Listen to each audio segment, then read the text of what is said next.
The Middle East is once again on edge, gripped by a sense of uncertainty and fear as tensions reach a boiling point. A direct military confrontation has erupted between Iran and Israel, shattering the uneasy calm that had prevailed for months. In a dramatic escalation, Israel launched a series of precision airstrikes targeting Iranian military and nuclear sites. These strikes mark a significant turning point, transforming what was once a shadowy conflict fought through proxies and covert operations into an open and dangerous war. This bold and risky move by Israel has shattered years of covert skirmishes and proxy battles, raising alarm bells across the region and beyond. The fear now is that this could spiral into a much wider regional war, drawing in neighboring countries and global powers. Iran's response was swift and forceful. Not only did Tehran condemn Israel's actions, but it also placed the blame squarely on the United States, accusing Washington of enabling and supporting the attack. Iranian leaders insist that Israel could not have acted alone, arguing that such a bold operation would have been impossible without direct or indirect U.S. backing. This reframes the crisis as a dangerous triangle, with Washington now firmly in the spotlight. By implicating the United States, Iran is sending a clear warning. Any retaliation may not be limited to Israel alone. The threat now extends to American interests and allies throughout the region, raising the stakes dramatically. This strategy puts immense pressure on Washington, forcing U.S. leaders to carefully balance their support for Israel with the growing risk of being drawn into a broader, potentially uncontrollable conflict.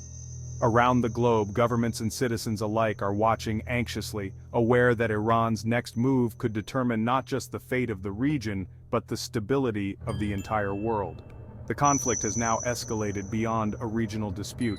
With Iran pointing the finger directly at Washington, the world faces a moment of profound uncertainty, as the possibility of a wider war looms ever larger.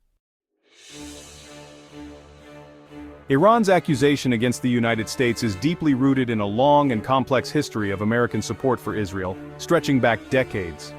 This relationship has shaped the way Tehran views Washington's role in the region, fueling a narrative that the U.S. is not just a distant ally, but an active participant in shaping events on the ground. The presence of advanced U.S. weaponry, such as the F-35 fighter jets used in recent strikes, and the steady flow of billions of dollars in military aid, make Washington a central player in Tehran's eyes. These resources have given Israel a significant military edge, and Iran sees every American shipment as a direct threat to its own security and interests. Beyond military support, the United States also shields Israel on the diplomatic stage.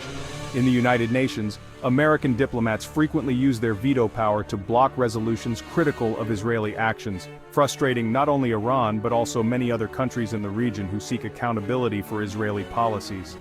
Tehran argues that without this unwavering American backing, both military and diplomatic, Israel would be far more constrained in its actions.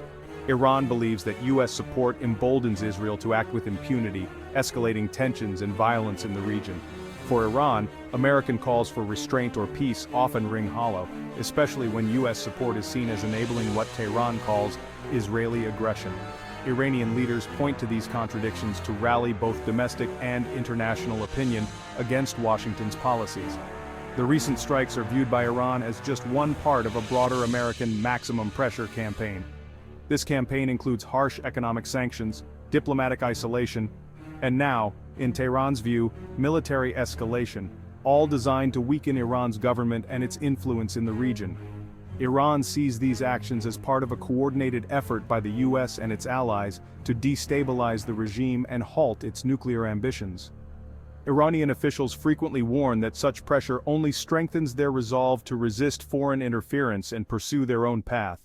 By blaming the United States, Iran seeks to internationalize the conflict, drawing in other countries and organizations to pressure Washington to restrain Israel. This strategy is also aimed at shifting global attention from Iran's own actions to what it portrays as American aggression. This narrative serves another purpose as well. It unites the Iranian public against a familiar adversary. By framing the U.S. as the main antagonist, the government can rally support at home, deflect criticism, and maintain internal cohesion during times of crisis. In Tehran's worldview, the United States is not a bystander but the architect of the region's security dynamics. With a vast network of military bases and a history of intervention, Washington is seen as shaping the balance of power in ways that threaten Iran's interests. Iran's strategy is clear: force the United States to choose between restraining Israel or risking deeper involvement in a conflict that could spiral out of control. By raising the stakes, Tehran hopes to make Washington reconsider its unconditional support for Israel. Ultimately, the accusation against the U.S. is both a warning to Washington and a call to rally support at home and abroad. By keeping the spotlight on American actions, Iran aims to shape the narrative, influence international opinion, and strengthen its own position in a volatile region. In Washington, Israel's strikes sparked anxiety and urgent calls for restraint from both parties. Lawmakers stressed the need for diplomacy, wary of being drawn into another Middle Eastern war. Many reminded the executive branch that only Congress can declare war, reflecting deep wariness after Iraq and Afghanistan. The risk to thousands of U.S. troops stationed across the region is a major concern. Lawmakers fear these forces could become targets if the conflict escalates. There's consensus that a nuclear-armed Iran is unacceptable, but sharp disagreement over how to prevent it. Many argue that military strikes will only harden Iran's resolve and drive its nuclear program further underground. The prevailing view: robust diplomacy, not force, is the only sustainable solution. Congress is determined to ensure any path to war is a deliberate, debated choice.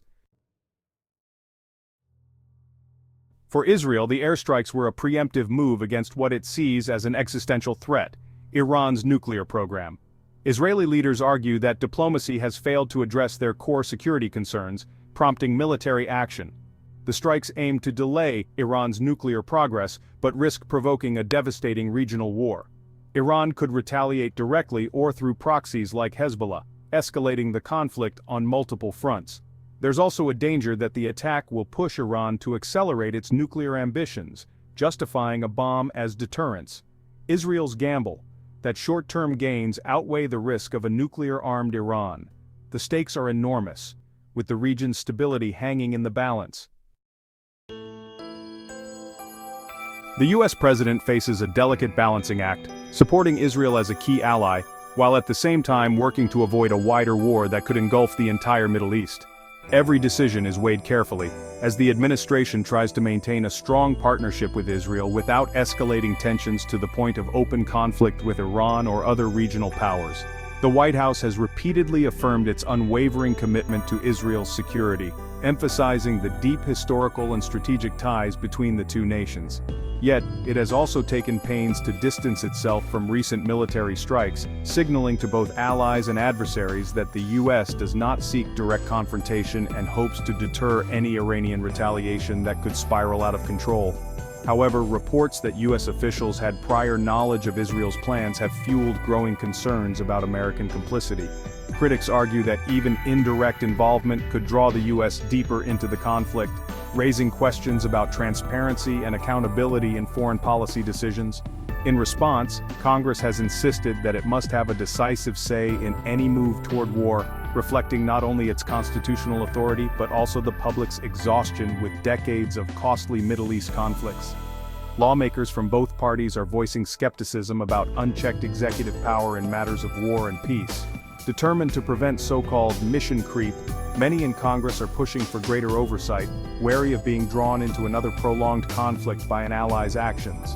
They are demanding clear objectives and limits before any further escalation. The president must now manage a complex alliance, deter Iranian aggression, and respect Congress's constitutional role in authorizing military action. This requires constant consultation with lawmakers, allies, and advisors to ensure a unified approach. Every public statement, press briefing, and offhand remark is scrutinized by the media and foreign governments alike for signals about U.S. intentions, making communication a high-stakes endeavor. The administration must project strength and resolve to adversaries abroad, while also demonstrating restraint and transparency to the American public at home, who are wary of new military entanglements.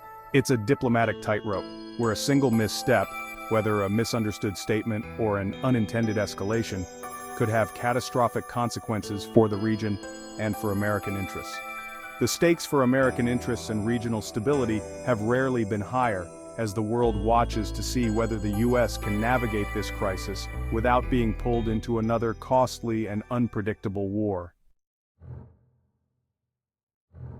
The world waits for Iran's response, which will shape the crisis's future. Tehran faces a dilemma: retaliate forcefully and risk all-out war, or respond asymmetrically through proxies. Proxy attacks could inflict pain without triggering a full-scale conflict, but any escalation risks spiraling out of control. The strikes have intensified debate in Tehran over its nuclear program. Hardliners now argue that only a nuclear weapon can guarantee Iran's security. The attack may push Iran to abandon negotiations and accelerate its nuclear ambitions. Hopes for a renewed nuclear deal have dimmed as trust erodes on all sides. Iran's next moves, military and nuclear, will have global consequences. The region stands at a crossroads, with peace or catastrophe in the balance. The crisis has put the US-Israel alliance under intense scrutiny. If the US approved the strikes, it risks being seen as a co-belligerent, damaging its credibility and alienating Arab partners. If Israel acted alone, it exposes a rift in the alliance and could prompt Washington to reassess its support. The crisis tests whether the two nations' strategic interests still align. The US seeks regional stability, Israel prioritizes its survival, and sees Iran's nuclear program as an existential threat. How both sides navigate this moment will shape their partnership and the region's future. The Middle East is watching, as the alliance's strength or weakness will influence the security landscape. Amid rising tensions, a global consensus is forming around the need for diplomacy. Leaders worldwide warn that war between Iran and Israel would be catastrophic, with no winners. The focus is on reviving negotiations over Iran's nuclear program as the only viable solution. Public opinion in the West strongly favors restraint, weary of endless Middle East conflicts. Diplomats face the challenge of rebuilding trust after direct confrontation.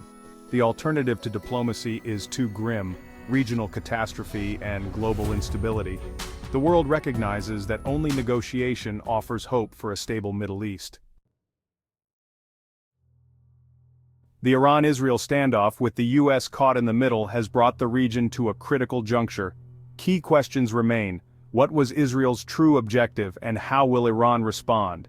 The crisis exposes the fragility of Middle East security, where one action can trigger devastating consequences. US involvement adds a global dimension, with every move scrutinized for its potential to escalate or resolve the conflict. Leaders in Tehran, Jerusalem, and Washington now face monumental choices.